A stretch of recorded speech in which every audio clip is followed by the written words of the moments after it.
नमस्कार दोस्तों, मैं देवेश मिश्रा आप सबका स्वागत करता हूं अपने इस YouTube चैनल पे। और आशा करता हूं कि आप सब स्वस्थ और आनंद में होंगे। आज मैं आपके सामने एक सत्य घटना लेके आया हुआ हूं। ये सत्य घटना गोरखपुर से प्रकाशित गीता प्रेस से ली गई है। पुस्तक का नाम है भगवत कृपांक। इस सत्य घटना में भगवान शिव के प्रत्यक्ष कृपा का अनुभव बताया गया है। ये घटना आज से 60 वर्ष पूर्व की है। पटना जिले के एक गांव में श्री बाबू नाम का एक सज्जन रहते थे, जो भगवान की शिव की उपासना करते थे। उनके सर्वस्व शिव ही थे। वे जो कुछ चाहते, जो कुछ करते, वो भगवान शिव से ही कहते और भगवान शिव से ही मांगते। उनका सारा काम किसी न किसी प्रकार चल ही जाता था। उस वर्ष बैसाख मास में उनकी पुत्री का विवाह था। वर पक्ष वालों ने इनसे बड़ी रकम तिलक के रूप में तो ले ली थी, साथ ही बारात सजाने, रोशनी, बाजे गाजे आदि का सारा प्रबंध इन्हीं के जिम्मे कर दिया था। इन्होंने सब कुछ स्वीकार कर लिया।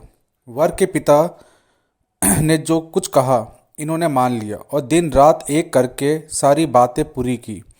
सारा प्रबंध हुआ, किंतु विवाह के दिन बाजे का प्रबंध ना हो सका। उस दिन लग्न अधिक संख्या में थी, इसलिए बहुत प्रयत्न करने पर भी उन्हें कोई बाजा नहीं मिला। संध्या हो चली थी और यह भी सूचना मिल गई थी कि बारात के लोग आ रहे हैं और गांव के निकट पहुंच रहे हैं। फिर भी बाजे का प्रबंध ना हो सका। बात छोटी सी थी, पर उनके लिए तो यह एक बड़ी भारी समस्या हो गई थी।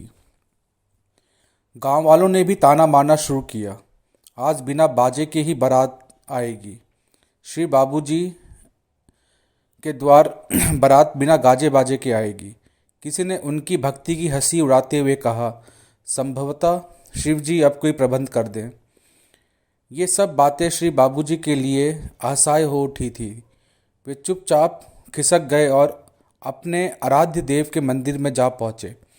भक्त अपने भगवान के अतिरिक्त और किसके पास जा सकता है। उन्होंने शिवलिंग के समक्ष रो रो कर कहना प्रारंभ किया, भगवान, ये कौन सी लीला कर रहे हैं। आपने सारी व्यवस्था तो कर दी थी, क्या एक बाजे का प्रबंध करना आपके लिए कठिन था। जो कुछ अब तक हुआ है वह सब आपने तो किया है। मैं और मेरा परिवार के लोग तो मात्र निमित्त मात्र हैं। अब यदि बाजे का प्रबंध नहीं हुआ तो मैं मुख दिखलाने योग्य नहीं रह जाऊंगा। बस यही आशा करता हूं मैं आपसे और यही प्रार्थना मैं करता हूं आपसे। उधर बारात गाजे बाजों के साथ गांव के पास पहुंची, किंतु श्री बाबू लापता हैं। लोगों ने बहुत छानबीन की, किंतु वे कहीं ना मिले। सबको चिंता सी सताने लगी। लोग कहने लगे, ठीक समय पे ही वे ना जाने कहाँ चले गए। अब कैसे क्या होगा। इतने में ही किसी ने उनकी शिव भक्ति की याद दिलाते हुए कहा, क्या पता वो शिव मंदिर में हो। लोगों ने जब खोजना शुरू किया तो वे उनको वहीं मिले। लोगों ने कहा, आप यहाँ क्यों पड़े हैं। श्री बाबू बोले, बाजे का प्रबंध जो नहीं कर सका, अब क्या मुंह दिखाऊंगा। उत्तर मिला, बाजा तो बज रहा है, आप क्यों चिंता कर रहे हैं। संभवतः बारात वालों ने ही बाजे का प्रबंध कर लिया है। बाजे का शब्द सुनाई पड़ रहा था, इसलिए श्री बाबू को विश्वास करने में देर न लगी। बारात द्वार पर आई और शुभ लगन में विवाह हो गया। बड़ा सुंदर बैंड था, लोग मुग्ध थे। ऐसा बाजा पहले उन लोगों ने कहीं नहीं सुना था। विवाह संपन्न हुआ। अब आया बारात वालों को भोजन कराने का समय।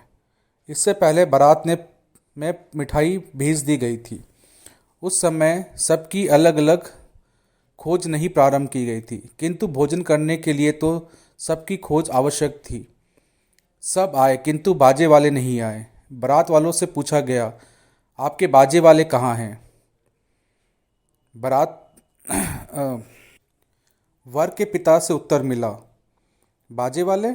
कौन से बाजे वाले? वो तो आपके हैं, आपने भेजा था। श्री बाबू ने बोला, मैंने भेजा था? ये आपको किसने कहा। वर के पिता ने कहा, उन्हीं बाजे वालों ने तो कहा। हम लोग आ रहे थे, ये बाजे वाले रास्ते में हमको मिले। हमसे वो बोले, क्या ये अमुक बाबू की बारात है? हमने कहा हाँ।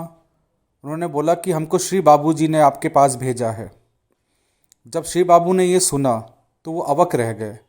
उन्होंने अधिक पूछताछ नहीं की।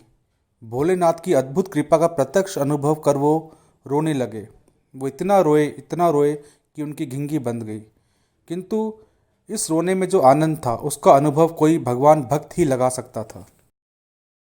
तो दोस्तों, आपने भगवान शिव की कृपा का प्रत्यक्ष अनुभव सुना, और ये वीडियो आपको कैसा लगा आप मुझे कमेंट के माध्यम से बताइएगा।